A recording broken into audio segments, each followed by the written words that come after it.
I don't want to take a bed. No. Emmy, that's a no. No. Jack, no, we don't need you to do that, okay?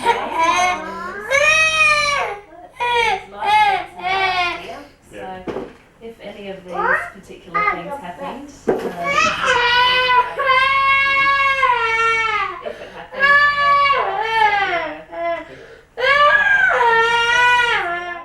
one person at 3, and then the next video will be straight after. Jack, no, and then that'll be coded by another person. Emmy, and then 6 Jack, no.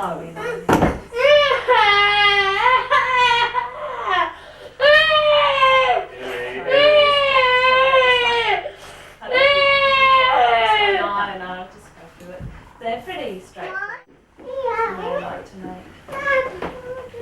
Jack, it's alright. Emmy doesn't want the cushion, darling. No, Emmy, he's just trying to be nice. Now, come on. Jack, just leave it. What? Right, the last one is the just mainly.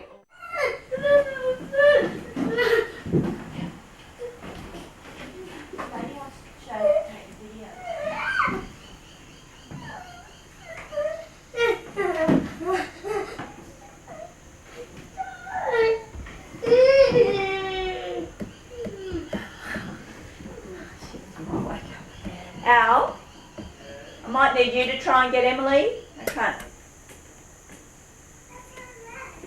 Come on, Emmy.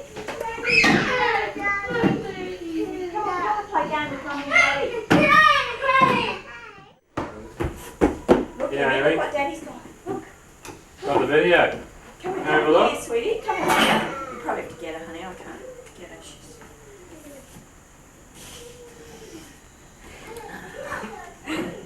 Do you want to get her? Here's the video. You can have a look at the video. Huh.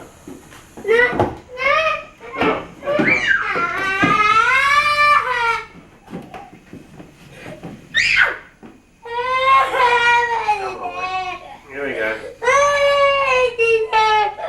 John? You like your head, mate? What are you doing here? Rewinding. Let's have a look. What are you doing? Something?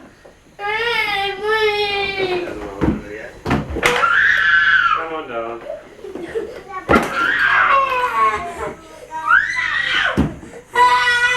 Oh, stop. Come on. Yeah, come on. Don't you want to look good on the video? No, it's not working now. Come on, darling. Want to play with the fairies? Oh.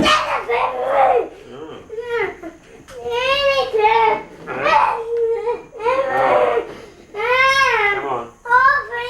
You're going to get a book. Which one's her favourite? Poldy. How about this one? Come on, darling. Come on. Come on.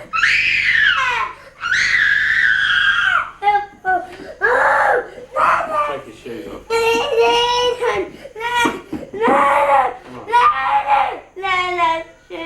What do you want? What you want, mate? Yeah, come on. Emmy. Emmy. Emmy. Come on. How about you stand over this? Emmy, look. Emmy, look. Yeah.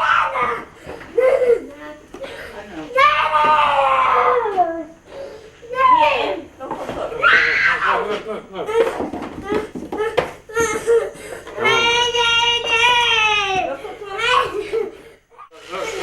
Oh, Jack. Emmy, look how many Jack got out. How many Jack got out? It's not going to work. She's gone too far.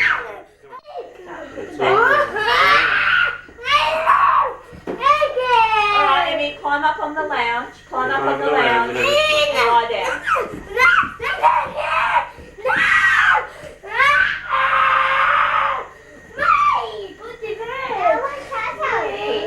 Put that in here. Come on.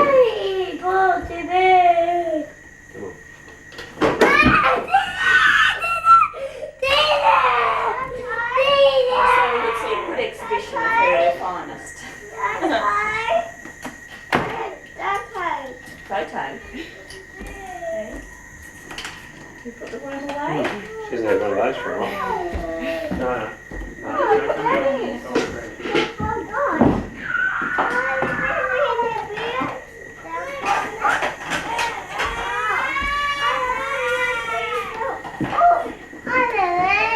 What's that? Well, you bring it over here.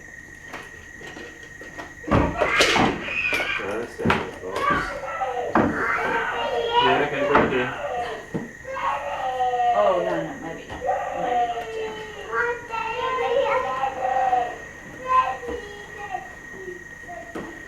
Well, Yeah, I'm just rewinding it.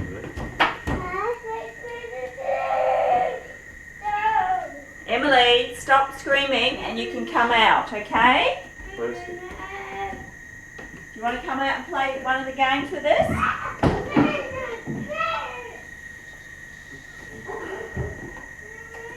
Well, when you're ready to come out and play with us, you can, alright? Alright? Which one do you want to play?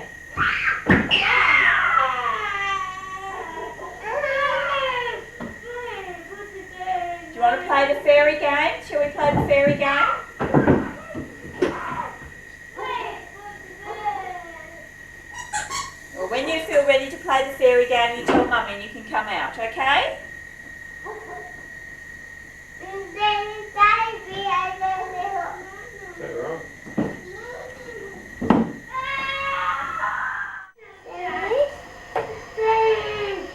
Yes, Emily? Have you finished? You going to be a good girl? This is what usually happens when we let her out. Yeah. I've watched it. She'll come charging out the door. Okay, come out now. Daddy's watching the video, darling, if you want to watch it. That's Lucy. Emmy? Who's that? Who's that? Granny. You can come out, Emmy, when you're ready. The door's open. What's Mummy got on her knee? Oh, who's that?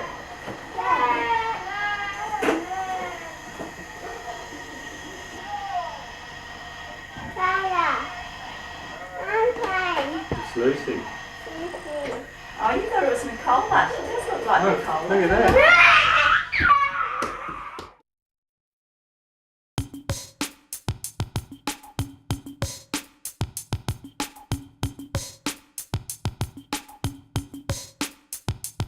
So Sue-Ann, you said that your 5-year-old Joshua is headbanging and that concerns you.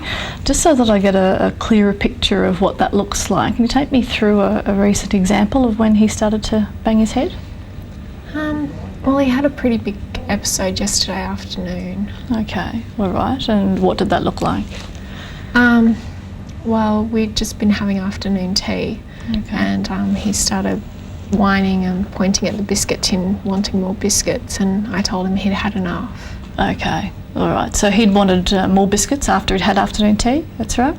And how did you let him know he'd had enough? I told him he'd had enough, and I pointed at the picture on the fridge of dinner so that he knew dinner was coming soon. Okay, well, it sounds like you're confident he understood what you told him. Yeah, he just wanted more biscuits. Okay, and so then what happened? Well, he started banging his head on the bench. Okay, and how were you feeling at the time? I was feeling a bit stressed.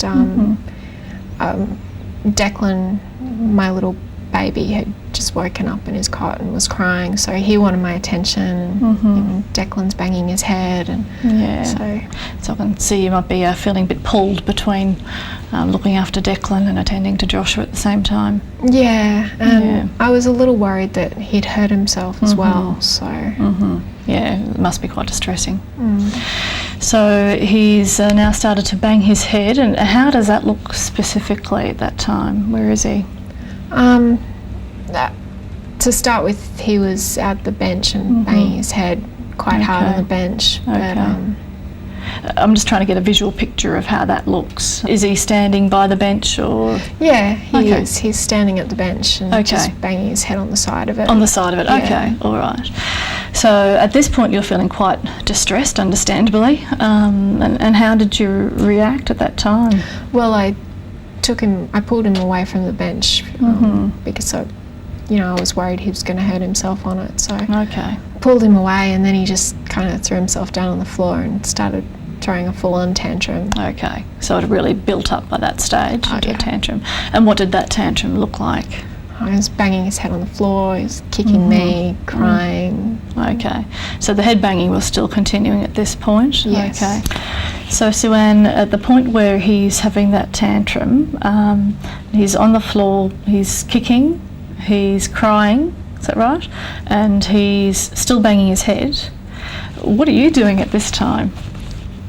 I'm standing next to him, just, telling him, stop being silly, and, get up and stop being silly. Sure, yep. And does he stop at that point? No, really, he just gets louder. Okay, all right. So he's getting progressively worse in terms of the loudness of his cry? Yeah. Okay. And where are you at this point in time? Just standing right next to him. Okay. Yeah. Okay, so he's on the floor, you're standing next to him, telling him to stop being silly, get up. He's not paying any attention to that, is that right? No. Okay. All right, so then how does it all come to an end? Well, I had to leave him. I had to go and get Declan out of his cot. So, yeah, I went and got Declan, and by the time I came back, it was all over. It's just sitting on the floor. Okay, so how long were you gone for? Just a couple of minutes, just long enough to go and pick Declan up from his cot. Okay, so once you've come back from picking up Declan from his cot, you've seen Joshua sitting there calmly? Yeah, we came back in the room and he's sitting there and came over and said hello to his baby brother. Okay, so it's really all over at that point? Yeah. Okay, so if I can just recap then, Sue-Ann, it sounds as though in this example Joshua has started to headbang when he hasn't been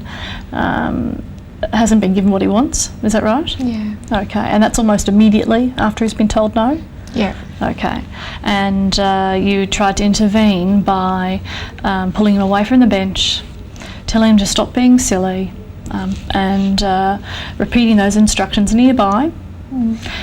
But that hasn't stopped the tantrum. When you went to collect Declan and you gave him a couple of minutes, that's what seemed to bring it to an end, when he was just there for it on his own. Yeah. Okay. Yeah. All right. And is that fairly typical of what it usually looks like? Yeah, sometimes it can go for a little longer, or he can be a little bit more violent about hitting his head, but that's fairly typical. Okay, well thanks Sue-Ann, that's a bit of a clearer picture that I've got now, so thanks for that. Let's now move on to talking about Joshua's developmental history, just getting a little bit of a feel for what he was like as a baby and so forth. Okay.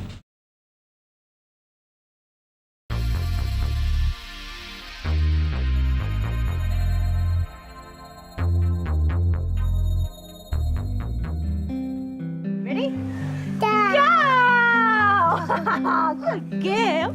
We're going to go inside? No. Yes, we're going inside. No. Yes.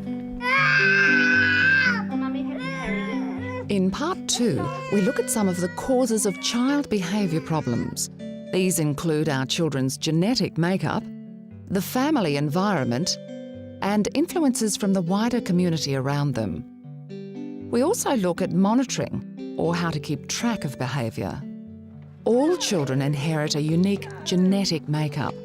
Along with physical features like the colour of their eyes and skin, children may also inherit their temperament from their parents. Some children are more sociable and outgoing, demanding lots of attention. Others are very active or busy and constantly explore their surroundings. Others cry and fuss a lot and are difficult to settle into feeding and sleeping routines.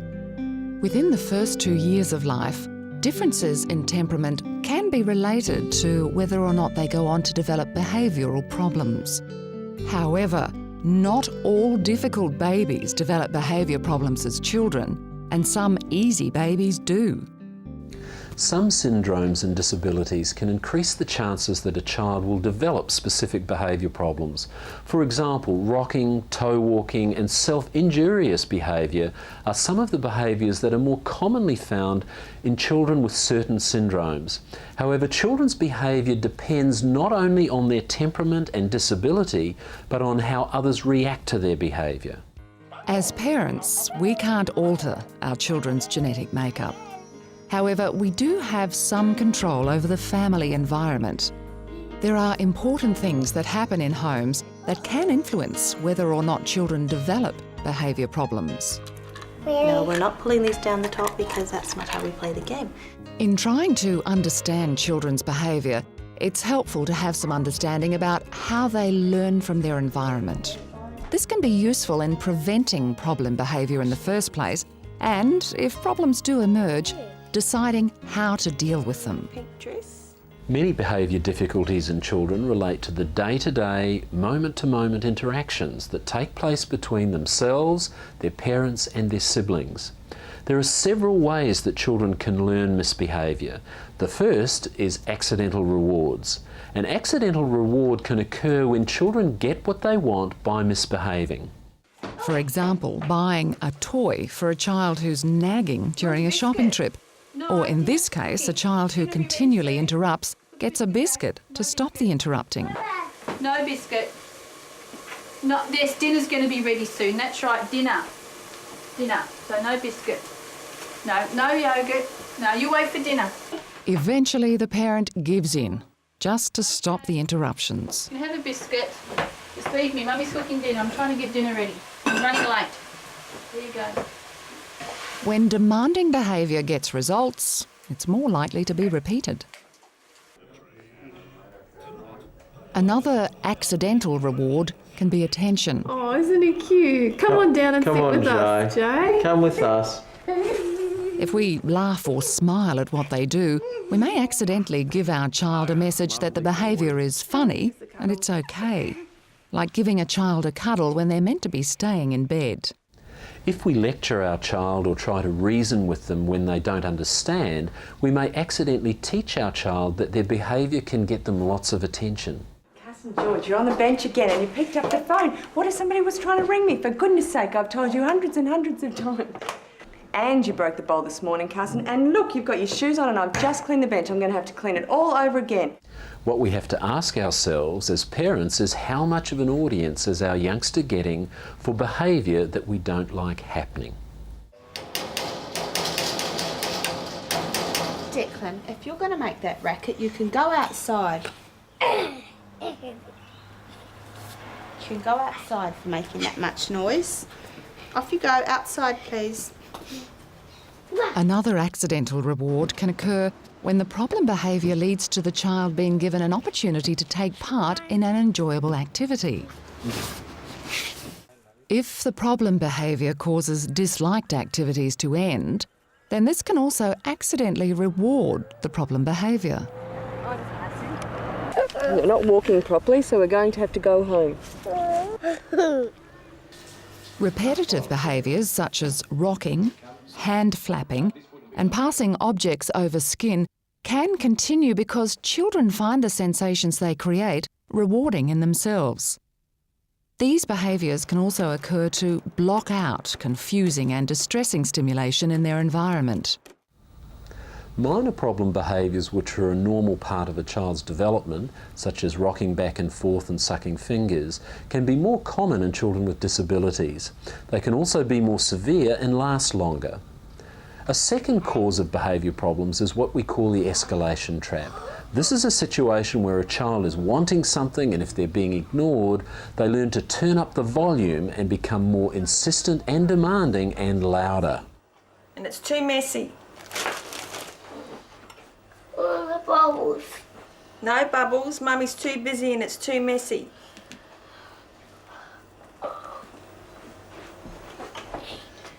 No bubbles. No bubbles. Mummy's too busy and it's too messy.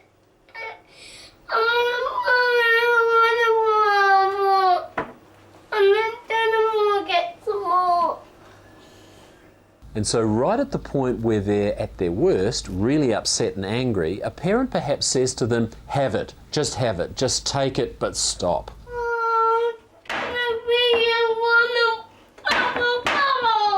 Oh, here, have the bubbles then. There. Now what the child is learning in that situation is that when you don't get what you want, you escalate and then you get what you want. Parents can also get caught in the escalation trap. Here's how it works. A parent asks their children to turn off the television. Thomas, turn the TV off now, please. The child ignores, the parent gets louder and may even threaten him. I said turn the TV off and come to the table.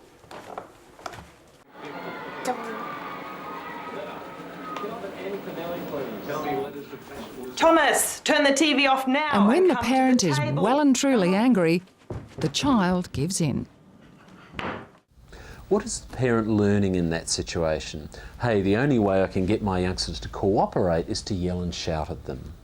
Children can learn to misbehave because parents don't pay enough attention to them when they're behaving well. Oh, at last he's playing by himself. I finally get a moment to read the paper. So a youngster can learn that the only way to get an audience or to get a reaction is to turn up the difficult behaviour. Children also learn a great deal about their world and how to behave through watching others. Got the juice. Justin, don't leave the table. There are many different sorts of behaviours that children can pick up by observing others. Minor behaviours like leaving the table or swearing, or more serious behaviours like hitting, shouting or screaming. Justin, didn't I tell you to put that bike away? For example, if a child hears mum or dad yell and scream and shout and gets their own way through that tactic, what is the child learning?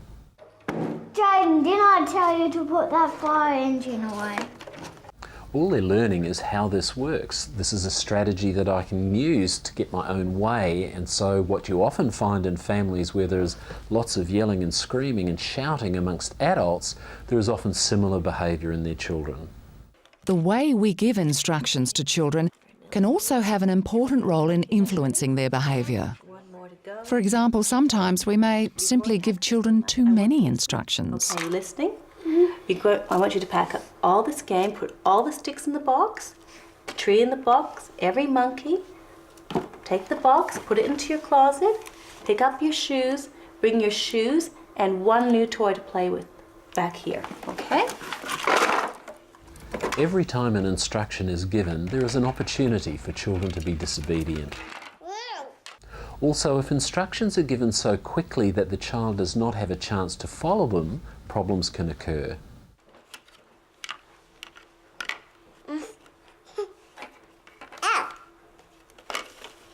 Sometimes the opposite can cause a problem, when our children receive too few instructions. For example, if we don't give our children enough instructions on how to cross a road, they're going to find it very difficult to do it safely. Be careful when you cross the road. Alexis, put your shoes on, please. It's time to go. We can also expect too much of children by giving instructions that are too hard or beyond their abilities. Another reason children can have problems with some instructions is if they're poorly timed. Time for your bath. For example, if a youngster is engrossed in their favourite TV program, it's probably not a good time to ask them to do something. You're more likely to have difficulties. We can also be too vague. Justin, come on, I'm nearly finished. When an instruction is given in such a vague kind of way, it doesn't tell the child what to stop doing, nor does it tell the child what's appropriate.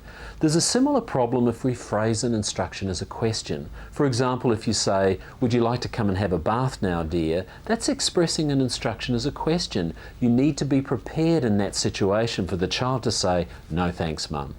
Sometimes we can convey through our body language a message that's not consistent with the instruction that we're giving.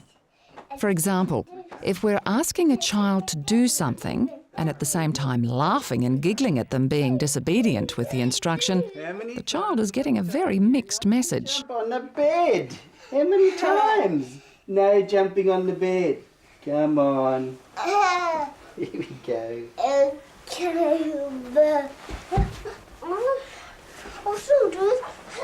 Also, if we give long-distance instructions, that is, if the parent is just too far away from the child is less likely to comply.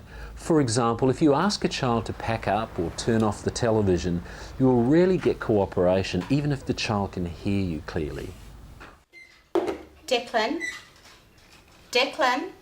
you need to pack your toys away. Breakfast. Children are more likely to be cooperative if the routines and activities in their homes are predictable. These routines might include the order in which tasks are done in the morning, at bedtime, or when it's time to go out. Some children take longer to learn family routines and what is expected of them at various times of the day. Today, we're doing something different. We're going shopping and we're going to visit Grandma. Okay? Children can also become comfortable with routines and get upset when they are changed. Come on, sweetheart, it's time to go. Emotional messages mean that we focus on the child being a problem rather than the child's behaviour. Oh, Emily, look at the mess. What's Nana going to think of you now? Name-calling, abuse, or trying to make our children feel guilty can make them resentful and uncooperative. One of the most important reasons children develop behaviour difficulties is the way in which parents discipline their children. If punishment is used without also using strategies to increase desired behaviours, the relationship between parents and their children can deteriorate and children's behaviour can get worse. Some kinds of punishment can actually cause other problems to develop. For instance, shouting and yelling at children frequently lead to arguments and an escalation in behaviour. Smacking your child can teach them also to be aggressive. Punishment that's threatened and not carried out is a particular problem. Robbie, if you don't ride that horse properly, I'm going to take it outside and give it to the rubbish man. If there are no backup consequences, children will often learn to ignore a parent's instructions. Start riding the horse properly. When punishment does not occur immediately after an event, children are less likely to make the link between the punishment and the behaviour. Oh. Go inside? No. Okay, off you go. I want to do it. Robbie, because you misbehaved at the shop, you have to go to your room now. Can you stand on your feet, please? Another problem is when punishment is given in anger. There's always a risk of losing control and hurting a child. Punishment can also be used as a response to a crisis. Sometimes parents wait until their child's behaviour has become unbearable before doing something about it, with the risk of overreacting. A final problem is inconsistent punishment. Inconsistency makes it difficult for children to learn what's expected of them. Behaviour problems can arise when instructions and rules are not consistently applied from day to day. The AFL Tribunal has suspended Geelong's Ronnie Burns Mom! and Jordan Durring for striking. Remember, the plan is to ignore him. Oh, look, I'll just go and settle him down.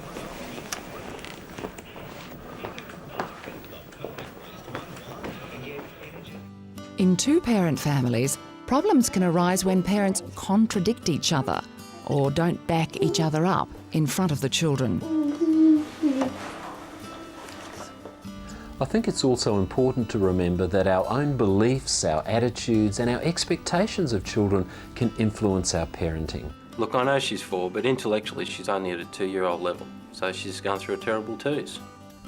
When in fact it's the sort of behaviour that needs to be dealt with so it doesn't turn into a more difficult problem later on. Oh, he's just taking so long to get ready. He knows I'm in a rush. He's just doing it to annoy me. This belief can create a lot of resentment and can lead us as parents to overreact in a situation that we might otherwise have reacted more calmly to. It may also stop parents from looking at how their own actions contribute to the problem behaviour or what the child needs to be taught. Yes, we went to therapy yesterday and it did go quite well. But Mum, they did suggest that I could start toilet training Alexis, and to be honest, I'm not sure if it's a good idea because she's got Down syndrome. This belief can stop parents from trying to teach their child new behaviours or from changing their child's behaviour. This can result then in a lack of development or lack of change that parents predicted. Oh, I'm such a lousy parent. I should be able to teach you how to do things better. This belief blames parents for the child's problem behaviour. Parents may feel guilty and depressed if they think that they are to blame for their child's behaviour.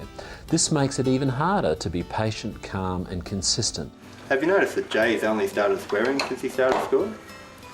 I think it's about time that the school took responsibility for it and did something about it. Believing that the problem behaviour is someone else's fault, such as their partner, their child's sibling or teacher, leads parents to believe that there is nothing that they can